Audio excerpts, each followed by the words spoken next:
Assalamualaikum warahmatullahi wabarakatuh.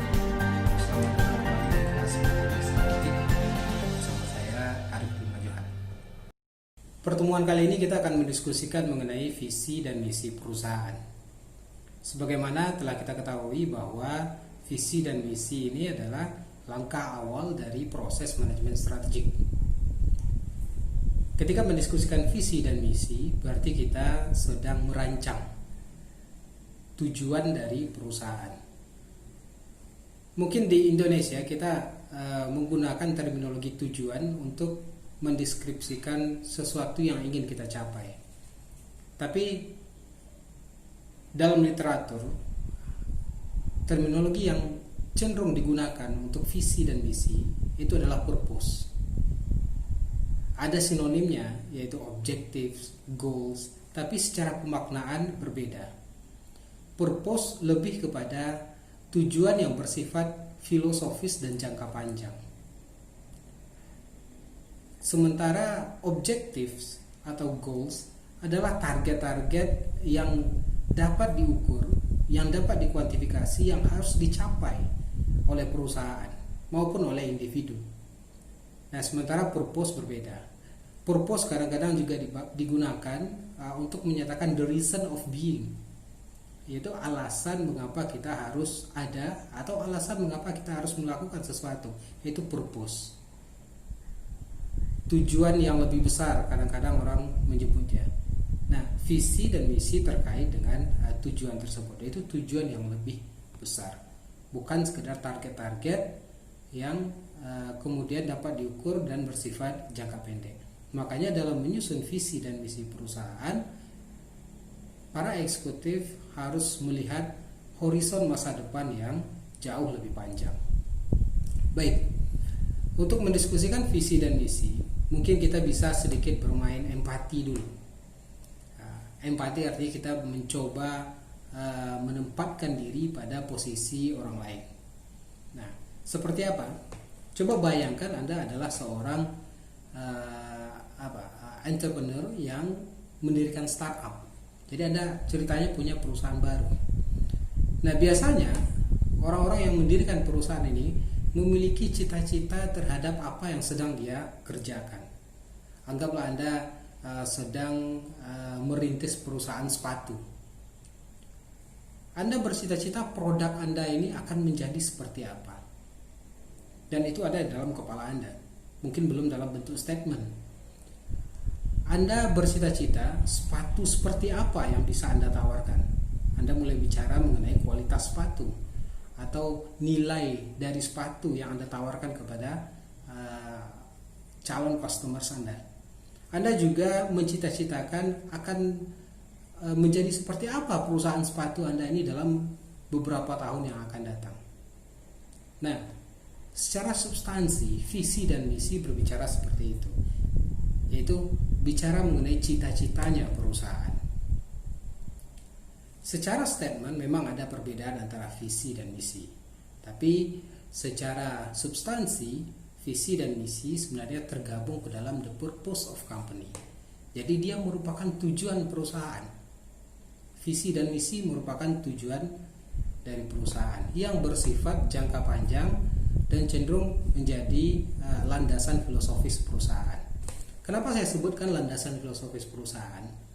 Gini, visi dan misi adalah panduan yang akan digunakan oleh perusahaan untuk mengatur seluruh strategi dan aktivitas-aktivitasnya.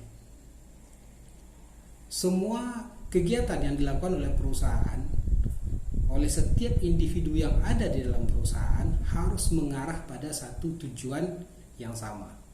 Harus mengarah pada satu purpose yang sama. Nah, itu pemaknaan dari visi dan misi.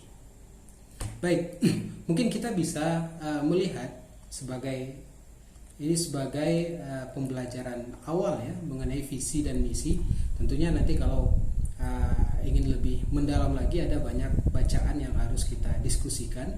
Tapi secara dasar saya akan diskusikan dulu terminologi dan definisi konseptual yang secara umum digunakan untuk memahami visi dan misi perusahaan. Kita mulai dari visi. atau vision statement, statement atau pernyataan visi. Baik, Anda sudah paham tadi bahwa visi adalah cita-citanya perusahaan. Nah, sekarang ketika kita bermain empati tadi, si entrepreneur bisnisnya mulai berkembang. Kalau dulu dia hanya bekerja dengan beberapa orang, sehingga visi dan misi dia dengan mudah dapat difahami oleh karyawan-karyawannya. Sekarang dia sudah memiliki 1000 karyawan atau ribuan karyawan. Apa yang menjamin ide dan cita-citanya si pemilik tadi dapat difahami oleh semua orang, dapat dijadikan sebagai nilai-nilai dasar oleh semua karyawannya yang ada di perusahaan tadi. Nah, oleh karena itu harus ada statement. Jadi visi harus dibentuk dalam sebuah statement yang kemudian diformalkan sehingga dijadikan sebagai tujuan formalnya perusahaan. Kira-kira itu urgensinya mengapa cita-cita harus memiliki statement. Nanti saya akan jelaskan juga mengenai apa peran dari visi dan misi ini terhadap motivasi karyawan dalam bekerja. Baik, sekarang terminologi dulu. Vision statement itu pada umumnya adalah pernyataan yang dibuat untuk menjawab pertanyaan ingin menjadi apa perusahaan kita. What do we want to become? Itu vision. Ya, kita bicara tujuan. Dan time horizon dari vision itu jangka panjang. Bisa 5 tahun, bisa 10 tahun, bisa bahkan 25 tahun. Indonesia punya visi Indonesia Emas 2045, jangka panjang sekali. UNAN punya visi ingin menjadi universitas yang terkemuka dan bermartabat di tahun 2028, panjang. Itu disusun bahkan ketika saya masih jadi mahasiswa S1-nya UNAN. Nah, time horizonnya sangat panjang. Mudah-mudahan tercapai. Nah, itu kira-kira visi ya. Jadi dia menjawab pertanyaan ingin menjadi apa kita. Statement dari visi yang kemudian diformalkan tadi ada kriteria-kriterianya yang memperlihatkan bahwa ini adalah vision statement yang baik. Pertama, vision statement itu disarankan pendek sehingga dia mudah diingat, mudah difahami. Ketika dia mudah difahami, dia bisa dengan mudah pula diterjemahkan ke dalam aktivitas-aktivitas sehari-hari dari perusahaan. Yang kedua, vision statement itu disarankan disusun oleh banyak manajer.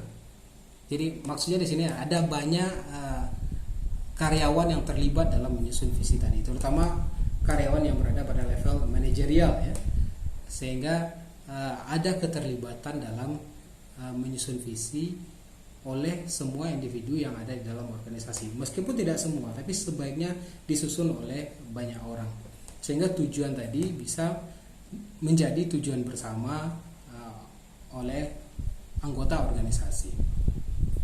Kemudian vision statements harus memperlihatkan kita berada pada bisnis apa. Jadi dia harus reveal type of business yang dijalankan oleh perusahaan. Nah, Anda bisa lihat beberapa contoh vision statement, mungkin dari perusahaan multinasional, perusahaan domestik. Saya akan perlihatkan beberapa. Saya ambil contoh ya. Misalnya visionnya Telkom Indonesia. Di dalam website Telkom Indonesia itu dia membuat statement menjadi digital telco pilihan utama untuk memajukan masyarakat. Ya, menjadi artinya di sana ada cita-cita. Menjadi digital telco pilihan utama berarti memposisikan diri di tengah-tengah konsumen. untuk memajukan masyarakat. Ada purpose yang besar di sana. Nah, itu maksudnya visi tadi. Kita lihat lagi, misalnya anak perusahaannya, Telkomsel. Visinya menjadi penyedia layanan dan solusi gaya hidup digital mobile kelas dunia yang terpercaya. Ada lagi di sana menjadi. Artinya ada cita-cita. Ada cita-cita di sana. Kemudian layanan dan solusi gaya hidup digital mobile memperlihatkan di bisnis mana dia bergerak. Kemudian kelas dunia yang terpercaya memperlihatkan posisi dia di tengah persaingan atau di tengah geografis di mana dia melayani konsumennya. Oke, kita lebih dekat lagi. Kita lihat ke visinya mungkin PT Semen Padang ya, yang agak dekat, menjadi perusahaan persemenan yang andal, unggul dan berwawasan lingkungan di Indonesia bagian barat dan Asia Tenggara. Kembali ada menjadi di sana, ada cita-cita di sana. Menjadi apa? Perusahaan persemenan, memperlihatkan bisnis di mana mereka bergerak.